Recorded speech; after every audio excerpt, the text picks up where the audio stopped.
Assalamualaikum warahmatullahi wabarakatuh. Waalaikumsalam warahmatullahi wabarakatuh. Salam dan bahagia Bapak Ibu semuanya. Terima kasih atas kehadirannya dalam acara diseminasi budaya positif di sekolah. Saya Tuti Okasari, calon guru penggerak Angkatan 9 Kabupaten Banyuasin.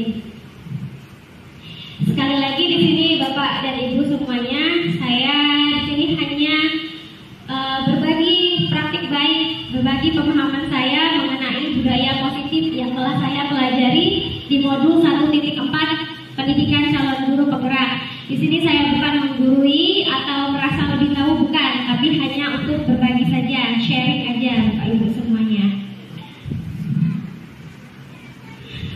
Adapun agenda dalam kegiatan diseminasi kali ini adalah pembukaan, eksplorasi konsep, dan yang terakhir adalah refleksi. Pendahuluan, Ki Hajar Dewantara mengumpamakan pendidik sekolah sebagai sebuah ladang tempat persemaian bibit. Jadi guru itu diibaratkan sebagai seorang petani. Ya, agar bibit bisa berkembang secara maksimal, maka petani dapat memperbaiki kondisi tanah, memelihara bibit tanaman, memberi pupuk dan air, membasmi ulat-ulat atau jamur-jamur yang mengganggu hidup bibit tanaman, dan lain sebagainya. Dari uraian tersebut, kita dapat memahami bahwa sekolah diibaratkan sebagai tanah tempat bercocok tanam, sehingga guru harus mengusahakan sekolah jadi lingkungan yang menyenangkan, menjaga dan melindungi murid dari hal-hal yang tidak baik. Dengan demikian, karakter murid tumbuh dengan baik sesuai dengan profil pelajar Pancasila. Untuk materi yang pertama ya, mengenai budaya positif. Ada pertanyaan, apa itu budaya positif dan apakah di sekolah kita sudah tercipta budaya positif? Bagaimana Ibu Ersa? Menurut saya, yang budaya positif itu harus diterapkan di sekolah karena dapat membentuk karakter siswa. Terima kasih jawabannya. Jangan takut untuk berpendapat Bapak Ibu, jawabannya semuanya benar. Lalu, apakah di sekolah kita sudah tercipta budaya positif? Bagaimana Ibu Zulfa? Apakah sudah tercipta, iya atau tidak? Sepertinya budaya positif itu masih belum dilakukan sama anak-anak. Belum maksimal ya Ibu Zulfa. Lalu Bapak Nopian, bagaimana pendapatnya? Apakah ingin berpendapat? Apakah budaya di sekolah kita sudah tercipta budaya positif? Kalau menurut saya budaya positif di sekolah kita masih kurang lah. Kurang ya Bapak Nopian ya. Kita lanjutkan Bapak Ibu. Ada pertanyaan pemantik ya, setuju atau tidak setuju. Yang pertama, hukuman dapat mendisiplinkan anak. Apakah Bapak Ibu setuju? Bagaimana Bapak Nopian? Saya tidak setuju.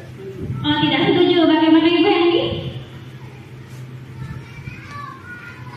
Hukuman dapat mendisiplinkan anak. Setuju atau tidak? Tidak.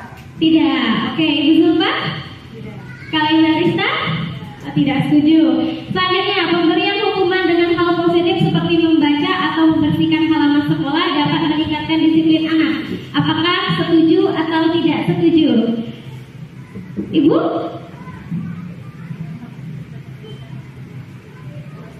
Setuju. Kalau Ibu Zulfa? Setuju. Ibu Hendy? Iya, setuju. Setuju. Bapak Nopian? Setuju. Oke. Ini tidak apa-apa ya, silakan bebas berpendapat. Ini hanya pertanyaan pemantik ya, sebagai brainstorming kita untuk memulai berpikir. Dan pertanyaan nomor 3, memberi penghargaan dapat meningkatkan motivasi belajar anak. Setuju atau tidak? Setuju sekali. Ibu Hendy setuju? Kalau Bapak Nopian? Tidak setuju. Kalau Ibu Zulfa? Penghargaan itu bisa dalam bentuk kata-kata. Iya, penghargaan bisa dalam bentuk kata-kata, berarti penghargaan verbal. Nah, setuju. Setuju. Kalau Ibu Arista? Setuju. Kita lanjutkan. Ini adalah topik dalam eksplorasi konsep ya. Yang pertama adalah disiplin positif dan nilai-nilai kebajikan universal. Yang kedua, teori motivasi, hukuman, dan penghargaan. Lalu restitusi. Yang ketiga, keyakinan kelas. Yang keempat, kebutuhan dasar manusia dan dunia berkualitas. Yang kelima, restitusi 5, posisi kontrol. Dan restitusi segitiga restitusi. Untuk eksplorasi konsep yang pertama adalah disiplin positif dan nilai-nilai kebajikan universal. Perubahan paradigma. Oke, ini ada ice breaking dulu ya. Kegiatan kepalan tangan. Kepalan tangan. Ada A dan B, Anda dan teman Anda. Ini Ibu Novia dengan Bapak Novia dan Ibu Eri, Ibu Erista dan Ibu Zulfa. Ya, sobeklah secari kertas. Sobeklah secari kertas. Secari kertas, ya. Lalu tuliskan benda atau sesuatu yang sangat berharga untuk Anda. Benda atau sesuatu. Misalnya yang berharga bagi Ibu, misalnya berlian, tulis aja berlian. Kalau emas permata ya tulis aja berharga. Kalau misalnya Ibu Zulfa yang berharga adalah anaknya, tulis anak, gitu. Atau Ibu Erista yang berharga apa Bu? Misalnya Bu yang berharga. Cinta dan kasih sayang, oh SK boleh. Tulis aja yang berharga SK. SK sangat berharga ya. Ya. Butuh perjuangan untuk mendapatkan SK itu berharga. Setelah ditulis, apakah sudah ditulis Bapak Ibu? Sudah. Oke. Kemudian letakkan ya. Boleh direnyek. Letakkan di salah satu tangan Anda. Di salah satu tangan Anda. Dan genggam benda atau sesuatu tersebut dengan segala daya. Genggam ya dengan segala daya. Buatlah sebuah kepalan ya.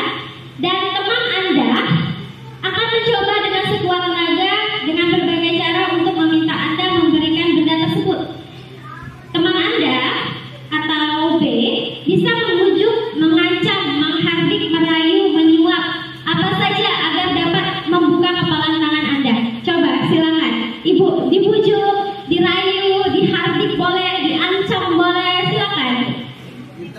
Iya, dirayu boleh agar membuka.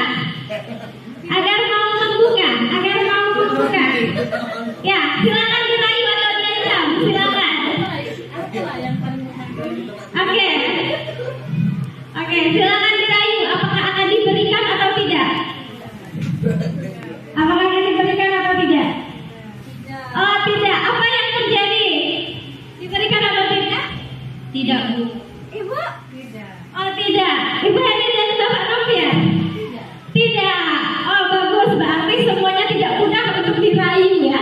Diancam atau dihardik. Kalau misalnya diancam, Novia, misalnya Bapak Novia, kalau nggak mau ngasih, kamu nggak bisa pulang. Kira-kira bakal dikasih nggak? Turun gaji. Jadi hormon lagi. Oh iya. Oke. Itu tentu pendirian bagus. Kita lanjutkan. Jadi perubahan paradigma teori kontrol atau teori pilihan itu ada ilusi kontrol. Yang pertama ilusi guru mengkontrol ya. Selama ini sudah terjadi ya ilusi guru mengontrol murid. Jadi guru sebagai pengontrol murid. Ilusi bahwa kritik dan membuat orang merasa bersalah dapat menguatkan karakter. Lalu ada juga ilusi ya bahwa semua penguatan positif efektif dan bermanfaat. Jadi kalau misalnya membuat orang merasa bersalah itu, ayolah misalnya aku ini sudah berusaha untuk merayu, tolonglah. Aduh misalnya sangat perlu sekali, ternyata tadi tidak berhasil ya, tidak diberikan. Lalu ada juga ilusi bahwa orang dewasa memiliki hak untuk memaksa. Sebenarnya seperti Bu Heni tadi bisa memaksa misalnya, Novia saya lebih tua dari Anda harus memberikan. Itu artinya orang dewasa yang memiliki hak untuk memaksa. Dia cenderung untuk memaksa. Tapi ya kita kembali ke sini. Ada perubahan paradigma stimulus respon, teori kontrol atau teori pilihan. Siapa sesungguhnya yang memiliki kontrol? Seperti kegiatan kepalan tangan yang memiliki kontrol itu apakah si A atau si B? Begitu ya. Kalau misalnya stimulus respon, itu kita mencoba mengubah orang agar berpandangan sama dengan kita. Lalu ya, sebaliknya, teori kontrol atau pilihan, kita berusaha memahami pandangan orang lain tentang dunia. Jadi kita tidak mencoba untuk mengubah orang tersebut, tapi kita bertindak sebagai memposisikan diri kita itu sebagai orang tersebut. Bagaimana orang tersebut, bagaimana ia memandang sesuatu, apa yang ia rasakan. Jadi kita tuh berusaha untuk memposisikan diri kita sebagai orang tersebut. Kemudian perilaku buruk dilihat sebagai suatu kesalahan. Lalu teori kontrolnya atau pilihannya, semua perilaku memiliki tujuan, ya.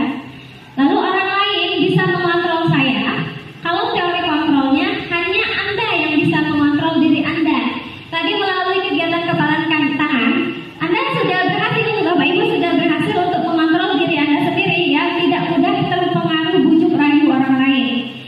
Lalu stimulus respon, saya bisa mengontrol orang lain. Kemudian teori kontrol atau pilihan, Anda tidak bisa mengontrol orang lain.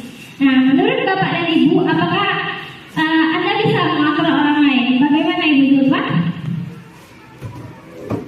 Apakah Anda bisa mengontrol orang lain? Bisa atau tidak? Bisa. Oh, bisa. Ibu Zulfa bisa. Kalau Ibu Eriska, apakah Ibu bisa? Ibu, ini pertanyaannya saya balik ya. Apakah Ibu bisa dikontrol oleh orang lain? Tidak. Tidak. Oke, kita lanjutkan ya. Pemaksaan ada pada saat bujukan gagal. Ini stimulus sama respon. Jadi ketika seseorang ingin menginginkan sesuatu lalu dia tidak mendapatkannya, dia kemudian memaksa karena bujukannya gagal. Tapi menurut teori kontrol atau pilihan, ya, kolaborasi dan konsensus menciptakan pilihan-pilihan baru. Konsensus itu artinya membuat kesepakatan bersama. Lalu model berpikir menang atau kalah, ini adalah stimulus respon. Seperti halnya kegiatan kepalan tangan tadi, kalau kita egois ya, kita berpikir kalau kita tidak berhasil membuka kepalan tangan teman Anda berpikir bahwa Anda kalah. Atau Anda berpikir Anda menang kalau Anda berhasil mengambil secari kertasnya tadi.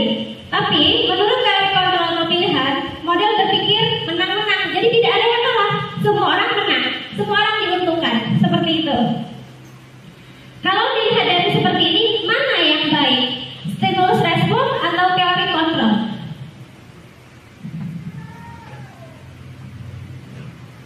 Mana yang baik, Ibu? Teori kontrol atau pilihan, ya. Kita lanjutkan. Disiplin positif. Ada pertanyaan pemantik. Ketika mendengar kata disiplin, apa yang terbayang di benak Anda? Apa yang terlintas di pikiran Anda? Coba Ibu. Disiplin, menaati aturan. Aturan. Oke, kalau itu apa? Mengikuti aturan. Ya, bagaimana Bapak? Kalau mendengar kata disiplin, yang terpikirkan apa Pak? Yang terpikirkan disiplin. Oke, terima kasih kalau Pak Novian. Oh iya, contohnya misalnya datang tepat waktu, itu ya. Kita lanjutkan. Jadi, disiplin positif menurut teori kontrol atau teori pilihan dari Dr. William Glasser ada 4. Yang pertama adalah Anda tidak bisa mengontrol orang lain, hanya Anda yang bisa mengontrol diri Anda. Gitu. Yang kedua, semua perilaku memiliki tujuan. Jadi kalau misalnya ada anak di kelas yang uring-uringan, mungkin ada sesuatu yang tidak terpenuhi dalam dirinya, begitu. Kemudian model berpikir menang-menang. Di sini tidak ada untung atau rugi. Diusahakan semuanya itu mendapatkan keuntungan, semuanya itu menang, semuanya itu bahagia. Lalu kolaborasi dan konsensus menciptakan pilihan-pilihan baru, ya. Kolaborasi, kerjasama, konsensus, ya, menyepakati sesuatu dengan cara berembuk, ya, bermusyawarah, ya, sepakat bersama, begitu maksudnya. Lalu realitas, kebutuhan kita berbeda, kita berusaha memahami pandangan orang lain tentang dunia. Setiap orang memiliki gambaran berbeda.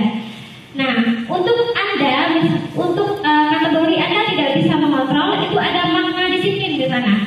Belajar kontrol diri dengan menggali potensi kita agar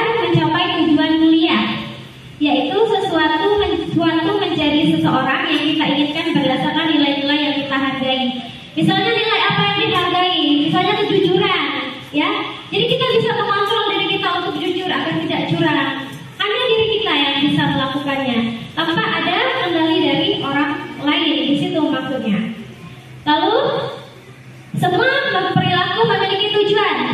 Nah, ini turunannya ke teori motivasi, ya, teori motivasi. Sebagaimana yang sudah kita ketahui, motivasi itu terbagi menjadi dua. Ada motivasi intrinsik, ya, motivasi intrinsik dan juga motivasi ekstrinsik. Kalau motivasi ekstrinsik itu artinya motivasi itu tidak berasal dari dalam diri kita sendiri. Motivasi itu berasal dari luar, ya.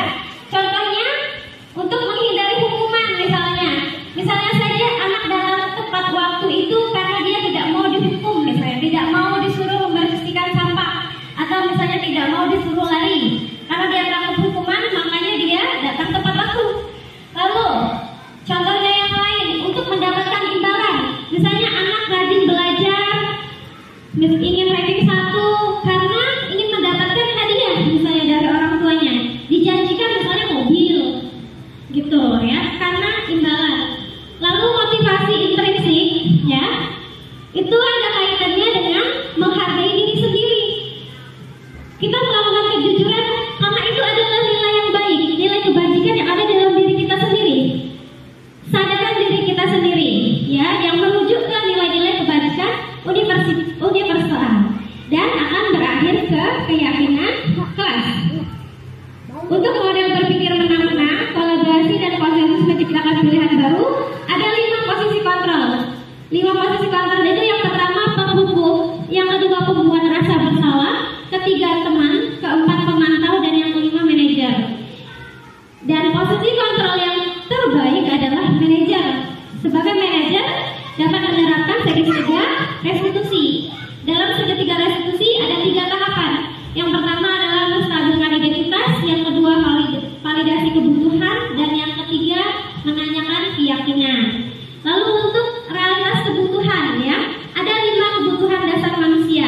Yang pertama kebutuhan bertahan hidup, yang kedua kebutuhan penguasaan, yang ketiga kebutuhan akan kasih sayang dan rasa diterima, lalu ada kebutuhan kesenangan, dan yang terakhir adalah kebutuhan kebebasan. Apakah makna disiplin? Jadi ternyata Bapak Ibu semuanya, ya, disiplin itu berasal dari bahasa Latin. Bahasa Latin disiplina, yang artinya belajar. Nah, makna asalnya dari kata ini adalah berkonotasi dengan disiplin diri dari murid-murid Socrates sama Plato, ya. Disiplin diri membuat orang menggali potensinya. Karena dia ingin disiplin, dia menggali potensinya menuju sebuah tujuan apa yang dia hargai. Namun dalam budaya kita saat ini, ya, ada pergeseran makna mengenai disiplin. Disiplin bukan lagi dianggap sebagai sesuatu untuk belajar, ya. Namun sekarang, ya, telah berubah menjadi sesuatu yang dilakukan seseorang pada orang lain untuk mendapatkan kepatuhan.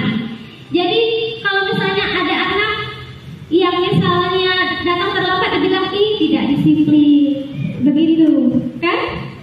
Nah, misalnya ada anak lagi yang tidak mau berbaris dengan rapi, dibilang ini tidak disiplin. Ada pergeseran makna. Sekarang disiplin diartikan sebagai suatu kepatuhan, ya, suatu kepatuhan, kecenderungan umum, ya, adalah hubungan kata disiplin dengan ketidaknyamanan, bukan dengan apa yang kita hargai atau pencapaian suatu tujuan mulia. Lalu berikutnya, nilai-nilai kebajikan universal. Nah, nilai-nilai kebajikan universal adalah sifat-sifat positif manusia. Sifat-sifat positif manusia yang merupakan tujuan mulia yang ingin dicapai setiap individu. Nilai-nilai tersebut bersifat universal dan lintas bahasa, suku bangsa, agama maupun latar belakang. Jadi setiap perilaku atau perbuatan memiliki suatu tujuan. Dengan mengaitkan nilai-nilai kebajikan yang diyakini seseorang, maka motivasi intrinsiknya akan terbangun. Motivasi intrinsiknya yang berasal dari dirinya akan terbangun karena ia mengaitkan dengan nilai-nilai kebajikan yang ia yakini. Misalnya saja penggunaan narkoba, karena dia yakin, ya, narkoba itu merusak dan dia ingin sehat, ya, nilai kebajikannya, maka dia tidak akan menggunakan ketularan di sekolah loh kalau pakai narkoba seperti itu misalnya ya. Nah, sehingga ya menggerakkan motivasi dari dalam untuk dapat mencapai tujuan mulia yang diinginkan. Lalu nilai-nilai kebajikan yang ingin dicapai oleh setiap anak Indonesia kita kenal dengan profil pelajar Pancasila. Sebagaimana yang Bapak Ibu tahu ya, ada lagunya dimensi profil pelajar Pancasila. Pelajar Pancasila apa? Beriman dan bertakwa pada Tuhan yang esa dan berakhlak mulia, berkebinekaan global, gotong royong mandiri, kreatif dan bernalar kritis. Nah, dalam profil pelajar Pancasila itu ada nilai-nilai kebajikan yang ingin dicapai oleh setiap murid yang ada di Indonesia. Kita lanjutkan. Jadi contoh-contoh nilai kebajikan institusi atau organisasi profil pelajar Pancasila, misalnya dari Ibu Primary Years Program, nilai-nilai kebajikannya itu seperti toleransi, rasa hormat, integritas, mandiri, menghargai, antusias, ya, empati, keingintahuan, kreativitas, kerjasama, percaya diri, dan komitmen. Lalu contoh nilai-nilai kebajikan institusi yang lain, misalnya keterampilan hidup, dapat dipercaya, lurus hati, pendengar yang aktif, tidak meremehkan orang lain, memberikan yang terbaik untuk diri, ya. Lalu ada the 7 essential virtues, ya. Jadi 7 nilai kebaikan: empati, suara hati, kontrol diri, rasa hormat, kebaikan, toleransi, dan keadilan. Ini adalah contoh nilai kebajikan institusi, misalnya proyek nilai, ya. Ada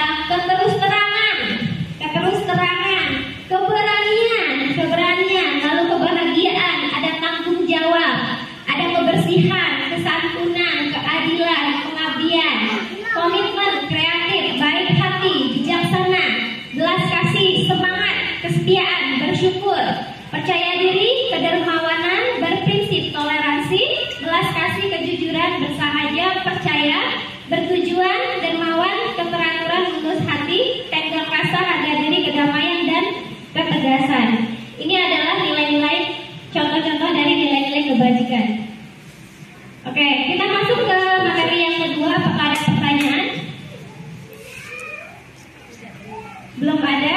Oke, kita lanjutkan mengenai teori motivasi, hukuman, dan penghargaan restitusi. Teori motivasi perilaku manusia. Ini ada pertanyaan tematik. Sebagai seorang guru, saat Anda hadir mengajar di kelas tepat waktu, motivasi apakah yang mendasari tindakan Anda? Kalau Ibu Arista? Menjadi seorang guru yang teladan. Oke, jadi Ibu datang tepat waktu karena ini menjadi guru teladan. Kalau Ibu suka?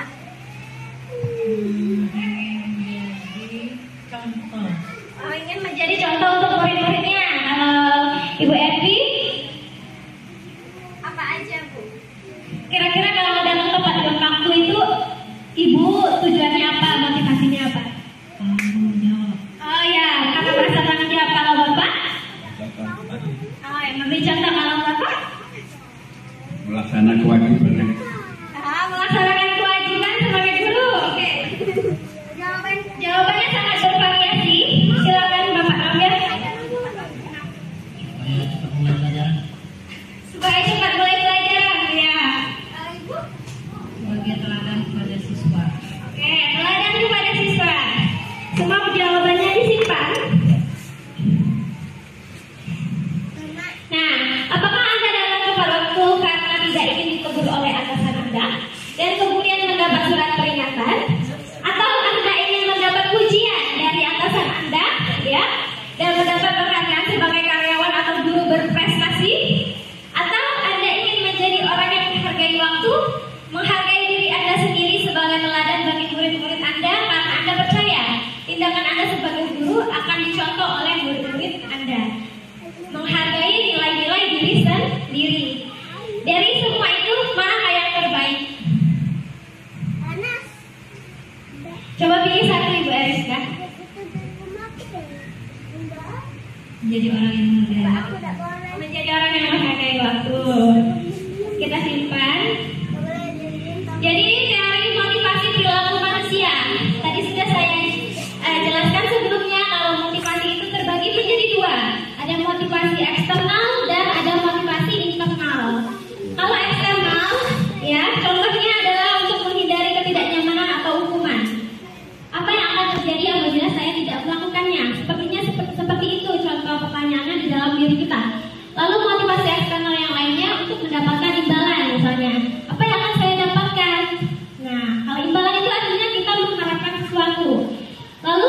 motivasi internal contohnya karena menghargai diri sendiri. Saya akan menjadi orang yang seperti apa bila saya melakukannya. Begitu. Tujuan disiplin positif. Jadi tujuan dari disiplin positif itu adalah untuk membangkitkan atau menggerakkan motivasi internal untuk menghargai diri sendiri. Merdeka. Merdeka menurut Ki Hajar Dewantara, merdeka itu artinya tidak hanya terlepas dari perintah, akan tetapi juga cakap buat memerintahkan diri sendiri. Ini nyambung dengan motivasi intrinsik, artinya kita menghargai diri sendiri, ya, tidak butuh imbalan, tidak takut karena hukuman, melakukannya murni karena ingin menghargai diri sendiri agar tercapainya nilai kebajikan yang ingin kita miliki, yang ingin kita capai. Lalu ada hukuman, konsekuensi, dan restitusi. Nah, ya, identitas gagal, hukuman, identitas sukses itu disiplin. Kalau hukuman misalnya sesuatu yang menyakitkan harus terjadi. Sakit kan kalau disuruh lari keliling lapangan Bapak Ibu? Atau kalau dipukul karena tidak mengerjakan tugas, sakit tidak Bapak Nafir? Nah, itu adalah hukuman. Lalu kalau konsekuensi itu sifatnya netral, ya. Jadi kalau misalnya kamu merobek kertas temanmu, ya kamu harus ganti. Itu adalah konsekuensi. Sesuatu yang harus terjadi. Tidak nyaman untuk murid atau anak untuk jangka waktu yang pendek. Tapi kalau misalnya hukuman, itu tidak nyamannya dalam waktu yang panjang.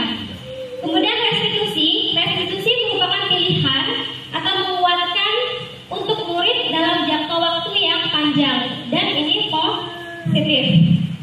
Saya percepat saja, kita lanjutkan. Nah, ini ada istilah dihukum oleh penghargaan. Jadi ada istilahnya dihukum oleh penghargaan. Jadi penghargaan itu bisa memberikan dampak negatif juga kepada anak. Seperti contohnya tadi ya, si Ani misalnya. Si Ani ya dikatakan kepada Ani oleh orang tuanya bahwa Ani, kalau kamu ingin mendapatkan sepeda, kamu harus juara 1. Jadi ada imbalannya ya, kalau misalnya juara 1, kamu akan mendapatkan sepeda baru. Ya. Lalu karena ada imbalan akan mendapatkan sepeda baru, maka Ani tadi belajar dengan sangat rajin. Pokoknya pagi, siang, sore, malam, les, bimbel, privat, semuanya dijalani oleh Ani untuk mendapatkan nilai terbaik agar bisa menjadi juara 1. Lalu tibalah pada saat bagian rapor ya. Pada saat pengumuman juara, ternyata ya Ani tidak mendapatkan juara 1. Yang mendapatkan juara 1-nya adalah Ati.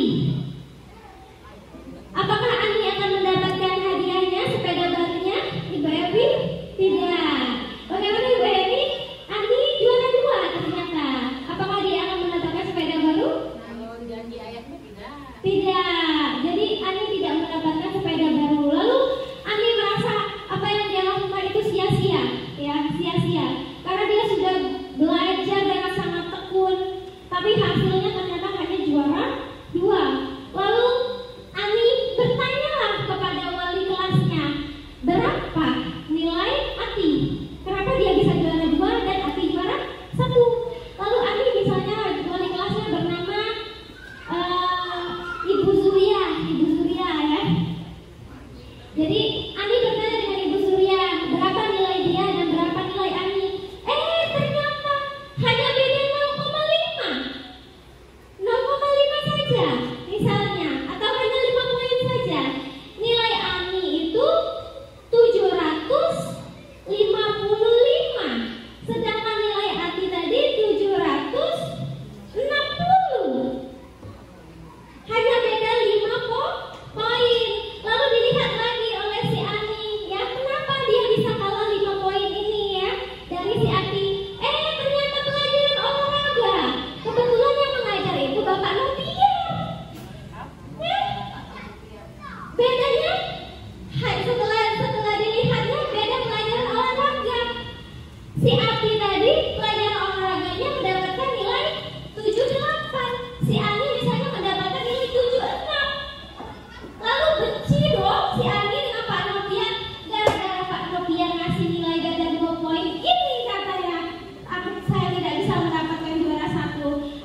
belajar rajin-rajin deh.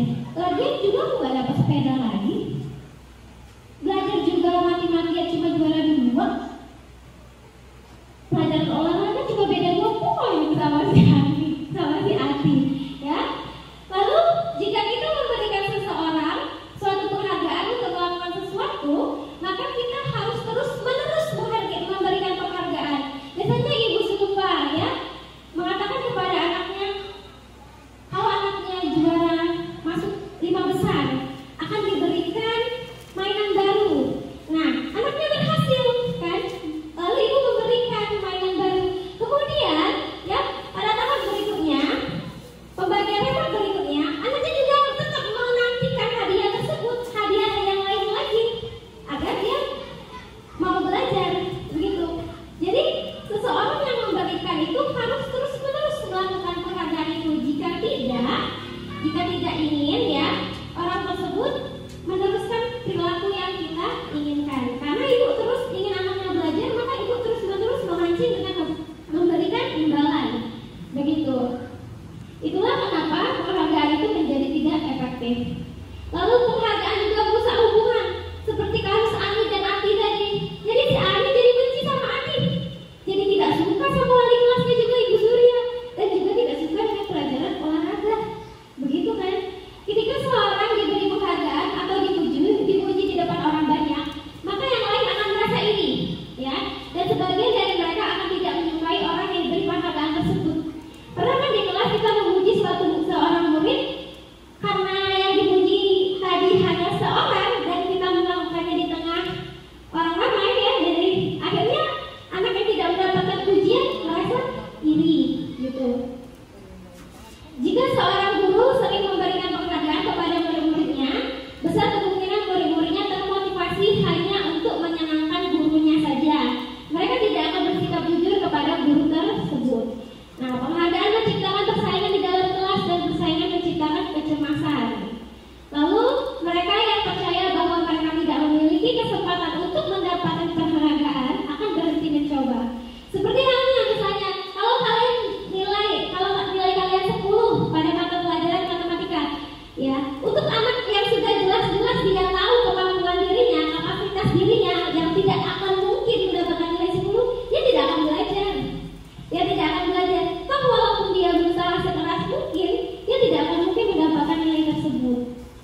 tanggung jawabmu, misalnya pada saat kamu memungut kertas-kertas yang berserakan di lantai.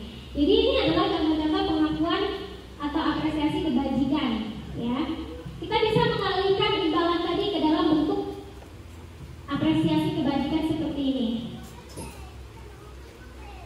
Jawab sama-sama ya Bapak Ibu semuanya. Ini adalah beberapa tindakan guru dan juga kategorinya, apakah termasuk hukuman atau konsekuensi. Misalnya mencatat 100 kali di dalam buku kalimat saya tidak akan terlambat lagi karena terlambat ke sekolah. Itu hukuman atau konsekuensi? Hukuman. Lalu lari mengelilingi lapangan basket 2 kali karena terlambat hadir di sekolah. Murid diminta untuk push up 15 kali karena tidak menggunakan masker ke sekolah. Menggantikan kertas teman yang telah dicoret-coret. Membersihkan tumpahan air di meja tulis karena tersenggol pada saat belajar. Murid disuruh untuk mengenakan sepatu seharian di sekolah karena tidak mengenakan sepatu hitam.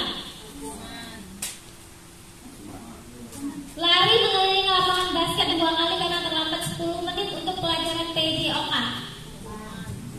Hukuman yakin? Itu bisa jadi 2 kemungkinan. Kita lihat jawabannya. Nah, ini ya. Jadi mencatat 100 kali dalam buku kalimat saya tidak akan terlambat itu hukuman, betul. Lari mengelilingi lapangan basket 2 kali karena terlambat hadir sekolah itu hukuman. Push up juga hukuman. Mengganti kertas itu konsekuensi. Membersihkan tumpahan air itu konsekuensi. Murid disuruh untuk mengenakan sepatu seharian di sekolah karena tidak mengenakan sepatu hitam itu hukuman. Ini murid disuruh tidak mengenakan sepatu seharian, itu kalimat yang benarnya, karena tidak menggunakan sepatu hitam. Lalu lari mengelilingi lapangan basket 2 kali karena terlambat. Ini bisa konsekuensi karena ini pelajaran PJOK. Misalnya siswa yang lain itu sudah lari. Nah, ini menjadi konsekuensi. Ini adalah perbedaan hukuman dan konsekuensi. Jadi kalau hukuman itu sesuatu yang menyakitkan harus terjadi, sedangkan konsekuensi sesuatu yang harus terjadi. Iya, kalau kamu menumpahin air ya wajib untuk membersihkannya, atau menumpahkan air teman ya wajib menggantinya, begitu. Kalau hukuman membuat anak sakit fisik maupun hati, jadi dendam kan?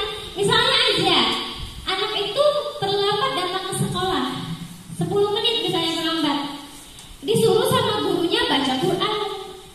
Nah, akhirnya anak itu benci nggak baca Quran kira-kira? Padahal itu sesuatu yang baik, akhirnya menjadi hukuman bagi dia. Jadi dia berpikir kalau baca Quran itu hukuman, begitu ya, untuk jangka waktu yang lama.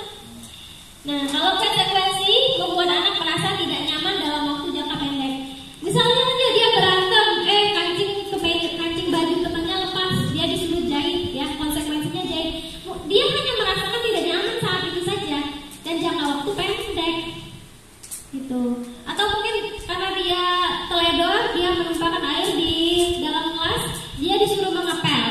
Nah, itu ada konsekuensinya. Dan tidak nyamannya itu hanya saat membersihkan itu saja.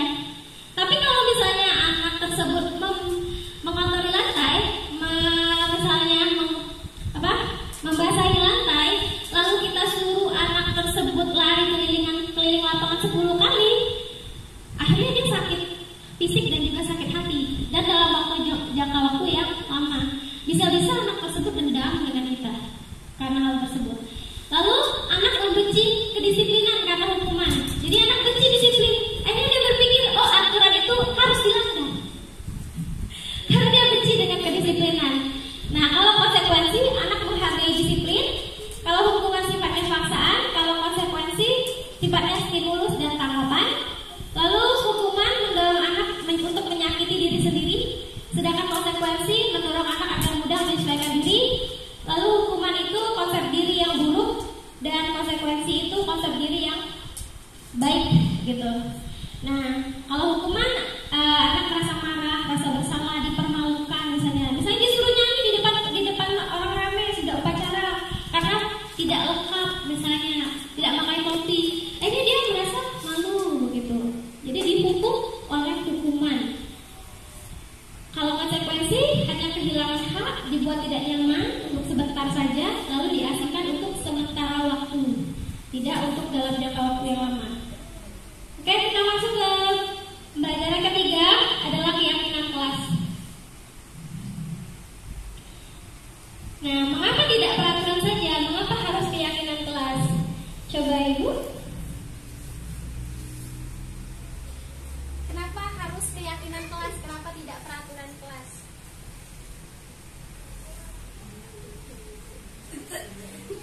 No idea? Pak Robian? Bapak lebih kenalnya dengan peraturan atau keyakinan? Aturan. Peraturan. Kalau Bapak? Peraturan. Oke, ya. Jadi memang masih akrab dengan istilah peraturan ya, bukan dengan keyakinan. Nah, ini ada beberapa pertanyaan pemantik. Mengapa kita memiliki peraturan harus menggunakan helm bila mengendarai kendaraan roda 2? Apa yang melintas di pikiran Bapak Ibu? Kenapa sih kita harus pakai helm ya kalau pakai motor gitu? Film. Oke, takut ditilang polisi, apalagi? Untuk menghindari kecelakaan ya. Dan kalau ada kecelakaan terjadi, itu bisa melindungi bagian dari tubuh kita. Oke, mengapa kita memiliki peraturan 3M? Menggunakan masker, mencuci tangan, dan menjaga jarak 1,5 meter. Ini kejadiannya saat jaga kesehatan. Oke, kita lanjutkan. Mengapa kita memiliki peraturan harus datang tepat waktu pada saat mengikuti pelatihan? Agar kita tidak ketinggalan. Oke. Kita lanjutkan. Nah, jadi ruang lingkup budaya positif itu adalah bagian terbesarnya. Mengecil lagi ke dalam lingkungan positif, mengecil lagi ke dalam keyakinan kelas, dan yang paling kecil adalah peraturan kelas. Yang kita sudah tahu selama ini adalah peraturan kelas. Ternyata peraturan kelas itu bisa dikembangkan lagi menjadi keyakinan. Keyakinan bisa dikembangkan lagi menjadi lingkungan positif. Dan ya, melalui lingkungan positif akan menjadi budaya positif. Pertanyaannya, mengapa keyakinan kelas, kenapa tidak peraturan kelas saja? Nah, pertanyaannya diulang lagi nih. Kenapa tidak peraturan?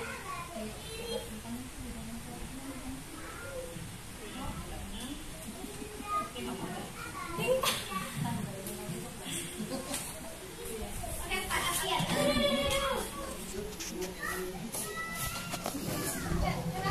Kenapa keyakinan kelas, kenapa tidak peraturan kelas?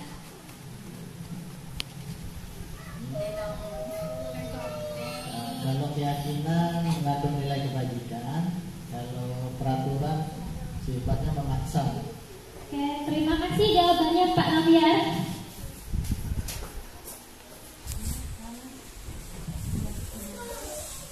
Oke, mengapa kita memiliki peraturan tentang penggunaan helm saat mengendarai? Ya, lalu mengapa ada peraturan dilarang merokok di sekolah? Coba, kira-kira mengapa?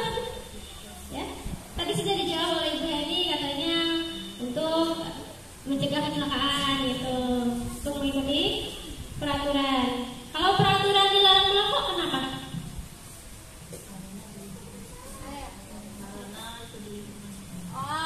Dilarang merokok karena di lingkungan sekolah. Oke, kita lanjutkan. Jadi ini adalah keyakinan. Keyakinan adalah nilai-nilai keselamatan atau kesehatan ya.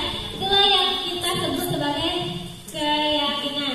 Keyakinan yaitu nilai-nilai kebajikan universal yang disepakati secara tersirat dan tersurat, lepas dari latar belakang suku, negara, bahasa maupun agama. Dia sifatnya universal, menyeluruh. Murid-murid pun demikian, mereka perlu mendengarkan dan memahami arti sesungguhnya tentang peraturan-peraturan yang diberikan. Apa nilai-nilai kebajikan di balik peraturan tersebut dan apa tujuan utamanya. Keyakinan kelas ya, setiap tindakan atau perilaku yang kita lakukan di dalam kelas dapat menentukan terciptanya energi positif ya tentang perilaku warga kelas tersebut, menjadi kebiasaan yang akhirnya terbentuk sebuah budaya positif. Dalam mewujudkan perilaku warga sekolah ya untuk memiliki budaya positif, hal pertama yang perlu diciptakan dan disepakati adalah membuat keyakinan-keyakinan atau prinsip-prinsip dasar bersama di antara warga kelas untuk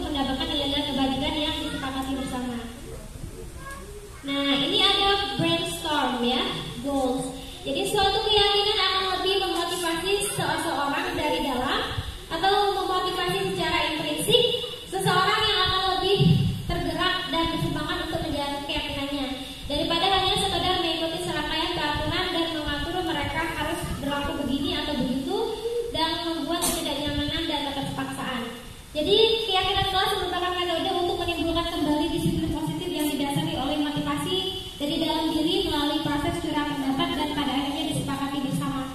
Jadi keyakinan kelas itu harus disepakati bersama oleh seluruh warga kelas. Nah, ini mana yang keyakinan dan mana yang aturan? Sebelah kiri atau sebelah kanan? Kalau baiklah saya bacakan. Misalnya datang tepat waktu mengucap salam itu aturan atau keyakinan? Aturan ya. Menjaga kebersihan sekolah. Nah, kalau misalnya kami murid yang semangat belajar, ya, kami guru dan murid saling menyayangi. Ya, kami murid yang peduli dengan teman-teman. Oke, ya, betul sekali ibu-ibu ya. Kita lanjutkan. Jadi ada kegiatan pendalaman keyakinan kelas dalam wujud tabel T dan tabel Y gitu. Jadi bentuknya kayak Y begitu dan tabel T bentuknya seperti T. Yang pertama itu format, jadi meyakini bahwa sangat penting. Lalu bekerja itu kenapa dia penting untuk mengerjakan segala pekerjaan, lalu diterima atau dimiliki. Kita lihat ini. Jadi ini contohnya ya, hormat misalnya yang mendengar, ya, yuk saya bantu, begitu. Atau kita bisa selesaikan ini bersama. Tolong ya, permisi. Itu yang terdengar. Itu yang terdengar di telinga, yang bisa didengar. Yang terlihat apa? Misalnya berempati terhadap perasaan orang lain. Yuk saya bantu ya. Jadi yang terlihat sifat empatinya. Perilakunya apa? Tersenyum ramah. Tersenyum. Perilaku itu yang bisa ya. Perilakunya tersenyum ramah misalnya. Memberi salam hormat, misalnya berjabat tangan. Berjabat tangan itu perilakunya gitu. Nah, hormat misalnya tampak seperti datang tepat waktu. Ya, yang terlihat itu yang tampak ya, datang tepat waktu. Yang tidak tampak sering hadir terlambat. Bekerja misalnya, tekun bekerja dan menyimak guru, tidak tampak seperti tidak mendengarkan guru dan acuh tak acuh. Kita lanjutkan. Nah, ini adalah beberapa peraturan ya, dan sebelahnya keyakinan kelas. Kita coba berubah peraturan ini ke dalam bentuk keyakinan kelas. Yang pertama ya, yang keyakinan kelas itu tidak boleh ada kata-kata negatif seperti tidak, seperti dilarang misalnya, ya. Harus menggunakan kata dalam bentuk positif. Misalnya nomor 1, selalu mengembalikan buku ke tempatnya. Kira-kira keyakinan kelas apa yang ingin kita terapkan atau nilai-nilai kebajikan apa? Buku dalam kelas selalu rapi. Kerapian boleh, buku dalam kelas selalu rapi boleh. Dilarang mengganggu orang lain. Nah, ini ada kata dilarang, berarti tidak boleh dilarangnya diubah. Kata lain, dilarang mengganggu orang lain, kira-kira apa? Saling. Ayo boleh Pak Novian. Saling menyayangi boleh. Apalagi? Saling menghargai. Saling menghargai boleh. Hadir di sekolah 15 menit sebelum pelajaran dimulai. Datang lebih awal. Tidak boleh, jangan. Lakukan kegiatan pelajaran dengan tepat waktu. Oke, ada lagi? Datang lebih awal. Kita lanjutkan. Masuk kelas tepat waktu. Masuk kelas tepat waktu. Dilarang melakukan kekerasan. Nah, dilarangnya nggak boleh kan? Apakah kira-kira?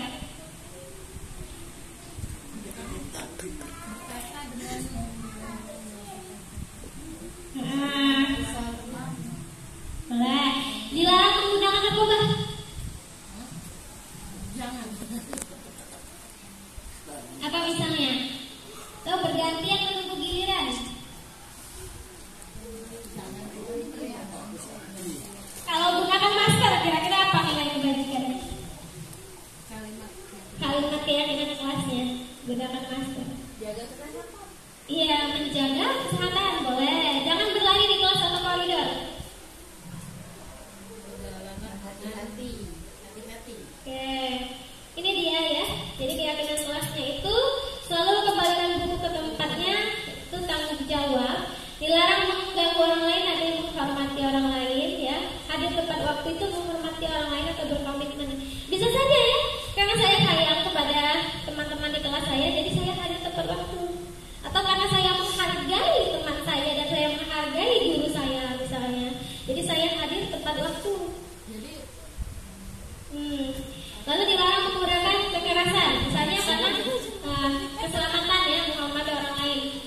menggunakan narkoba.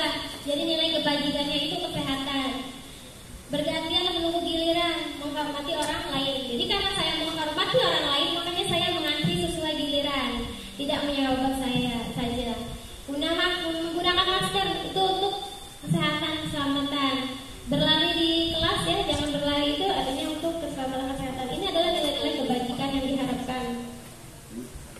Nah, pembentukan keyakinan kelas dia bersifat abstrak, berupa pernyataan universal, dibuat dalam pernyataan positif sedikit saja agar mudah diingat, ya, sesuai dengan kondisi kelas atau sekolah sehingga mudah diterapkan. Semua warga kelas dilibatkan dalam membuat keyakinan kelas. Ini adalah contoh keyakinan kelas: datang tepat waktu, menjaga kebersihan, saling menghormati dan menghargai. Ya. Dalam bentuk kesepakatan kelas 1 ya, misalnya menunjukkan sikap saling menghormati dan bersikap satu sama lain, menjaga fokus dan aktif mendengarkan. Kemudian masuk kelas dengan mempersiapkan segala hal yang dibutuhkan, mengangkat tangan jika ingin bertanya, mengumpulkan tugas tepat waktu, menjaga ruangan kelas bersih dan rapi. Nah, ini bentuk kosong kesepakatan kelas. Coba Bapak dan Ibu buat kesepakatan kelas yang ingin Ibu terapkan di kelas Bapak Ibu masing-masing.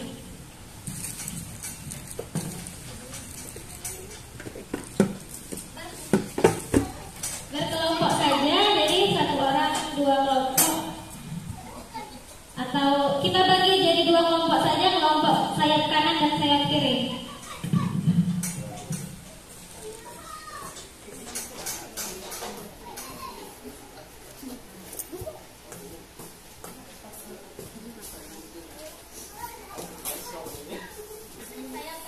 Sayap kanan dan sayap kiri.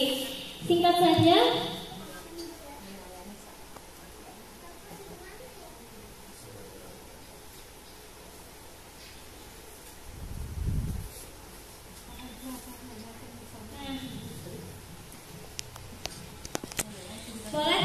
Boleh hanya beberapa saja, silakan.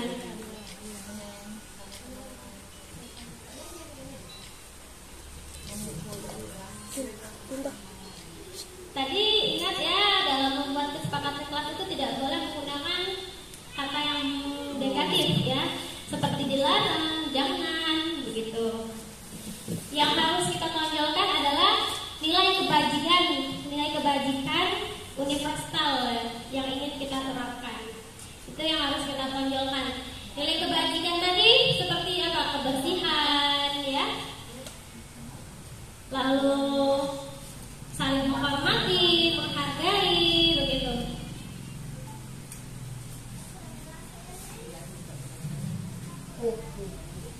Ya, bagus sekali Bu Zulfa. Oke, kita dengarkan dulu ya hasil dari kelompok ini. Boleh dibacakan Ibu? Datang tepat waktu, saling menyayangi sesama teman. Oke, bagus sekali. Kasih tepuk tangan. Lalu untuk kelompok berikutnya. Menyayangi sesama teman, merapikan ruang kelas, menghargai waktu. Oke, baik, bagus sekali ya. Kasih applause untuk kelompok Bapak Noviar dan teman-temannya. Baiklah semuanya, telah tersampaikan 3 subtopik dari budaya positif ya, yaitu disiplin positif, nilai-nilai kebajikan dan juga keyakinan kelas ya. Bila ada pertanyaan saya persilakan sebelum saya akhiri. Oke, bagaimana perasaannya Bapak Ibu? Oke, saya meminta feedback. Siapa yang bersedia memberikan refleksi atau feedback? Apa tanggapannya mengenai diseminasi yang telah saya lakukan ini? Siapa yang ingin berbicara?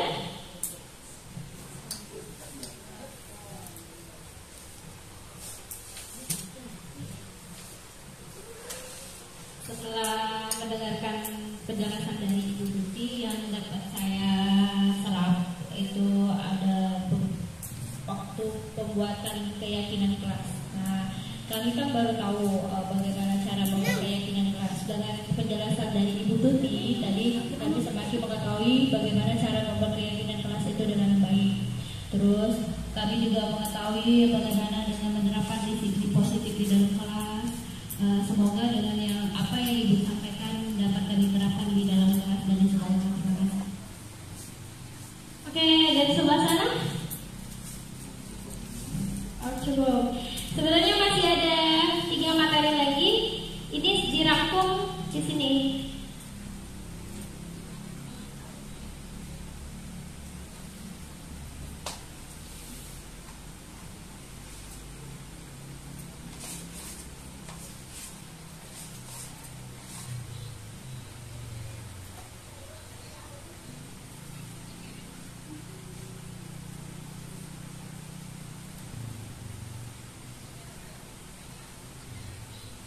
Nah, ya, masih ada materi seperti kebutuhan 5 kebutuhan dasar manusia.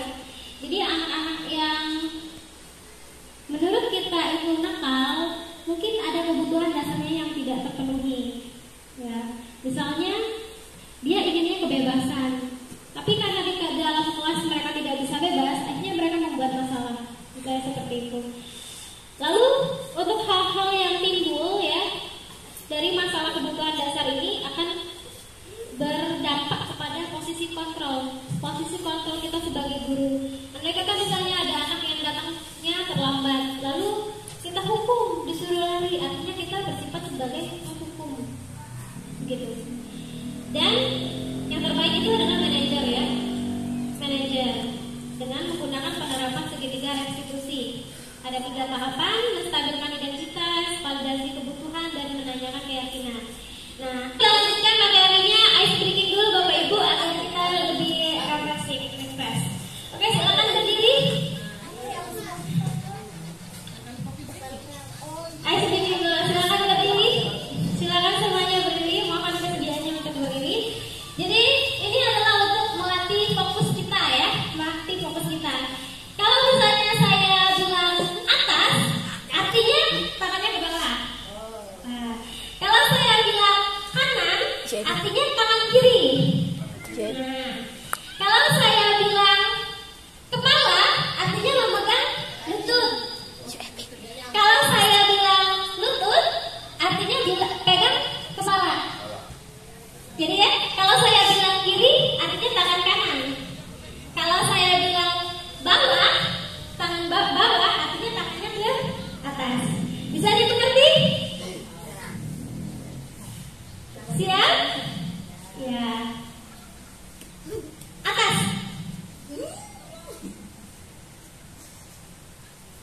Kepala. Lutut. Kanan. Ya. Kiri. Kepala.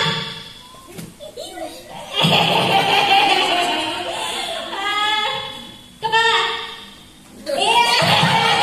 Iya. Lutut. Iya, betul. Kanan. Kiri. Oke, terima kasih. Silakan duduk kembali. Ya, itu ice breaking untuk menjaga konsentrasi ya. Oke, kita lanjutkan pada materi kebutuhan dasar manusia dan dunia berkelas.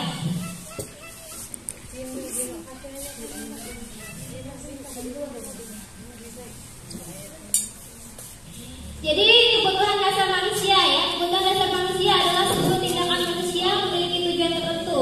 Semua yang kita lakukan adalah usaha terbaik kita untuk mendapatkan apa yang kita inginkan. Ketika kita mendapatkan apa yang kita inginkan, sebetulnya saat itu kita sedang memenuhi 1 atau lebih dari kebutuhan dasar kita. Nah, jadi ada 5 kebutuhan dasar manusia. Yang pertama adalah survival, kebutuhan bertahan hidup. Lalu ada love and belonging, itu kasih sayang. Lalu power, kekuasaan. Freedom, kebebasan, dan fun, kesenangan. Ini adalah bentuk 5 dari 5 kebutuhan dasar manusia. Nah, 5 kebutuhan dasar manusia ya itu bertahan hidup misalnya adalah kebutuhan yang bersifat fisiologis untuk bertahan hidup, misalnya kesehatan, rumah, dan makanan. Cinta dan kasih sayang adalah kebutuhan untuk memberi dan menerima kasih sayang. Kira-kira butuh tidak dicintai Bapak Ibu? Butuh, ya sama siswa juga. Lalu ada kekuasaan, ya kebutuhan ini meliputi keinginan untuk dianggap berharga, bisa membuat perbedaan, bisa membuat pencapaian kompeten diakui, dihormati. Lalu kebebasan ini adalah kebutuhan akan kemandirian, otonomi, memiliki pilihan dan mampu mengendalikan arah hidup seseorang. Lalu kesenangan, ya, misalnya mencari kesenangan, bermain dan tertawa-tawa. Anak-anak dengan kebutuhan dasar kesenangan yang tinggi biasanya ingin menikmati apa yang dilakukannya. Yuk kita analisis kasus berikut, ya. Misalnya tahun ini Dimas genap berusia 17 tahun. Ia senang sekali ketika ayahnya mulai mengajarkan cara menyetir mobil. Setiap akhir pekan ia berlatih menyetir. Ia terlihat senang sekali berlatih sampai akhirnya ia bisa menyetir mobil dengan baik dan lancar. Ketika ibunya bertanya pada Dimas apa yang membuat dia ingin bisa menyetir mobil, ketika jawaban Dimas adalah seperti ini, ya, kebutuhan apa yang ingin dia penuhi? Kira-kira apa jawaban Dimas? Kira-kira apa jawaban Dimas? Kebutuhan apa yang ingin dia penuhi? Oke. Kesenangan. Ini ya, jawabannya aku merasa bangga dan keren. Kira-kira apa? Kesenangan, ya. Biar bisa jalan-jalan naik mobil sama temanku. Senang. Senang-senang. Menyetir mobil itu seru. Bahagiaan. Kesenangan. Oke, kita lihat ya kebutuhannya. Ini dia, nah, aku merasa bangga dan keren. Artinya penguasaan, ya, power. Lalu bisa jalan-jalan naik mobil sama teman-temanku, kasih sayang dan diterima. Karena dia sayang sama temannya, dia ingin mengajak teman-temannya jalan-jalan naik mobil. Lalu menyetir mobil itu seru, merupakan kesenangan.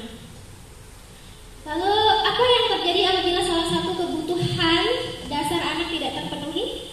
Ya, ketika seorang murid melakukan suatu perbuatan yang bertentangan dengan nilai-nilai kebajikan atau melanggar peraturan, hal ini sebenarnya dikarenakan mereka gagal memenuhi kebutuhan dasar mereka. Nah, ibu guru bilang, aku tidak boleh bersenandung sewaktu mengerjakan tugas. Katanya kelas harus tenang, tidak ada suara. Padahal kan aku suka senang dan bernyanyi. Aku suka dan senang bernyanyi. Kira-kira kebutuhan apa, Bu, yang tidak terpenuhi oleh anak tersebut? Dia senang kesenangan. Oke, pertanyaan kedua. Ibu guru tidak menyapaku hari ini, padahal aku pakai jepit rambut baru. Kira-kira apa, Pak? Kebutuhan dasar yang belum terpenuhi. Oke, kasih sayang. Aku bosan. Masa belajarnya cuma gitu-gitu aja? Dengerin ibu guru aja. Kira-kira apa, Pak? Kebutuhan. Kekuasaan boleh. Aku sebel gambarku tidak rapi. Malah ibu guru menunjukin ke teman-temanku di depan kelas. Aduh, kira-kira apa ya? Kebutuhan dasar apa?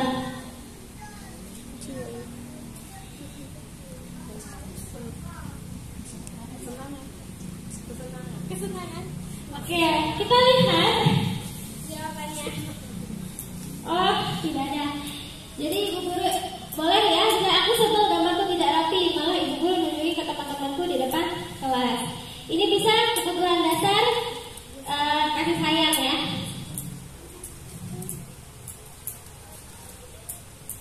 Nah, ini 5 posisi kontrol: penghukum, pembuat rasa bersalah, teman, pemantau, dan manajer.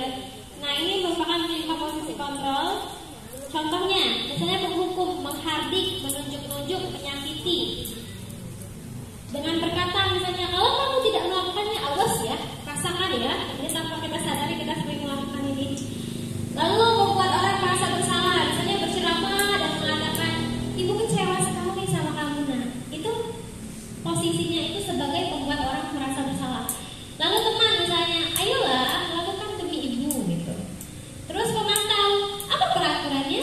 Apa keyakinan kelas yang telah kamu langgar? Artinya dia bersifat sebagai pemantau.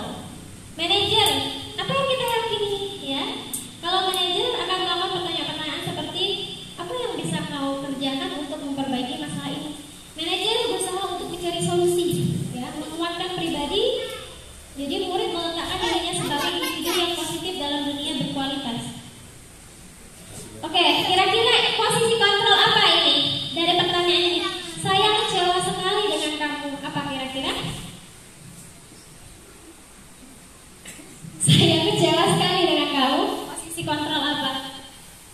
Membuat bersalah. Oke, betul sekali. Membuat rasa bersalah, kita langsung aja ya. Kamu tidak pernah belajar melakukannya. Posisi kontrol apa? Hukum. Lalu ayolah demi bapak atau ibu. Teman. Kalau apakah kamu mau mendapatkan stiker bintang hari ini?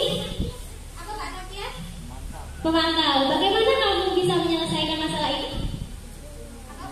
Manajer. Kamu selalu paling terakhir.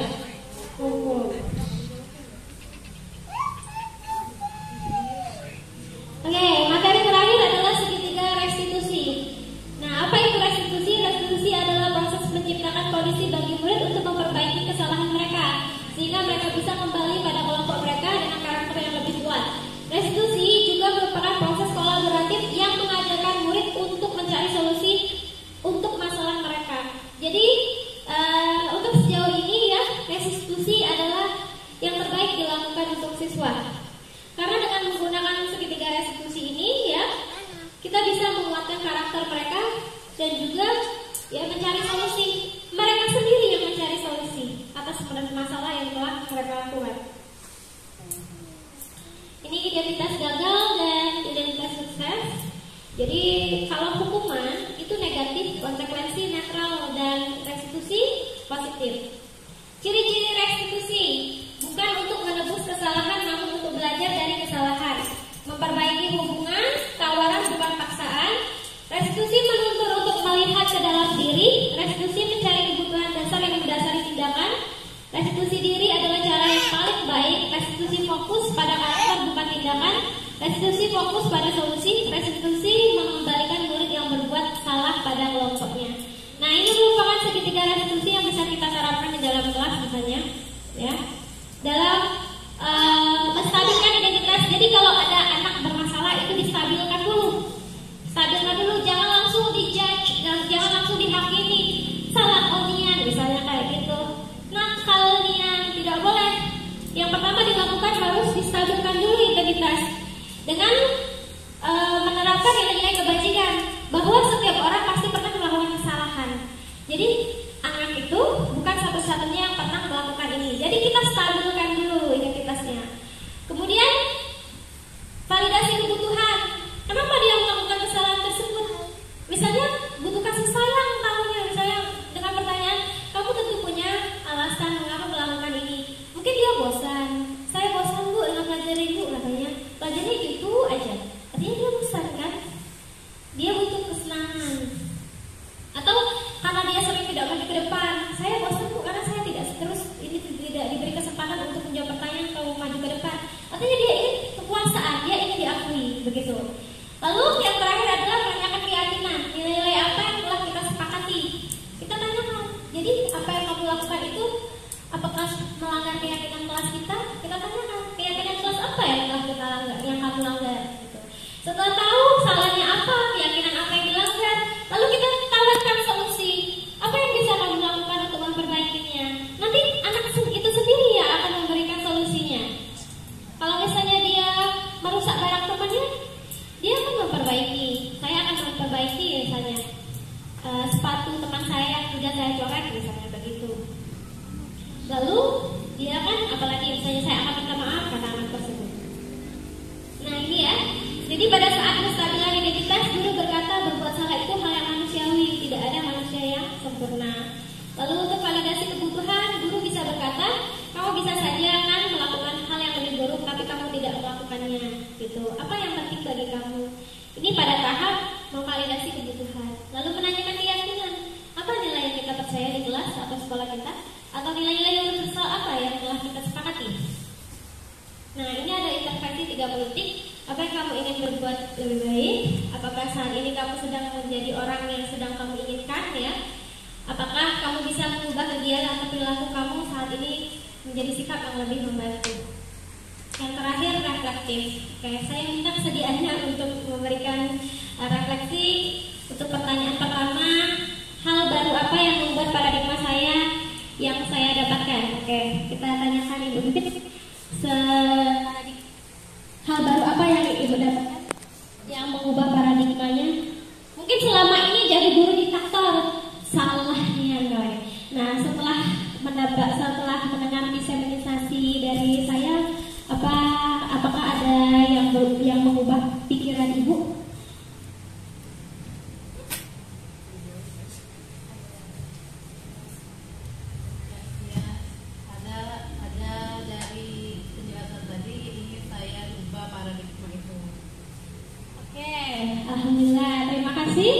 Perasaan apa yang muncul selama mengikuti sesi ini, khususnya mengenai makna disiplin dan motivasi intrinsik?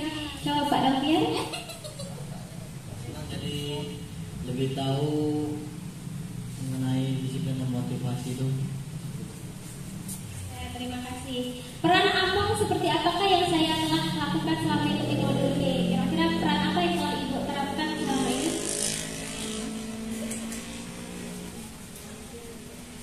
Posisi kontrol apa yang telah Ibu terapkan misalnya? Lalu setelah mendengarkan diseminasi dari saya, posisi kontrol apa yang menurut Ibu terbaik dan ingin Ibu lakukan?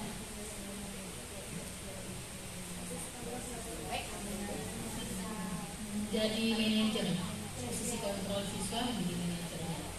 Oke, baik sekali Bu jawabannya. Baiklah Ibu, Bapak dan Ibu guru semuanya, terima kasih telah bersamai saya dalam kegiatan diseminasi penerapan modul budaya positif di SDA Pak Rambutan. Saya minta maaf bila ada kata-kata yang salah, dan kepada Allah saya mohon maaf ampun, dan kepada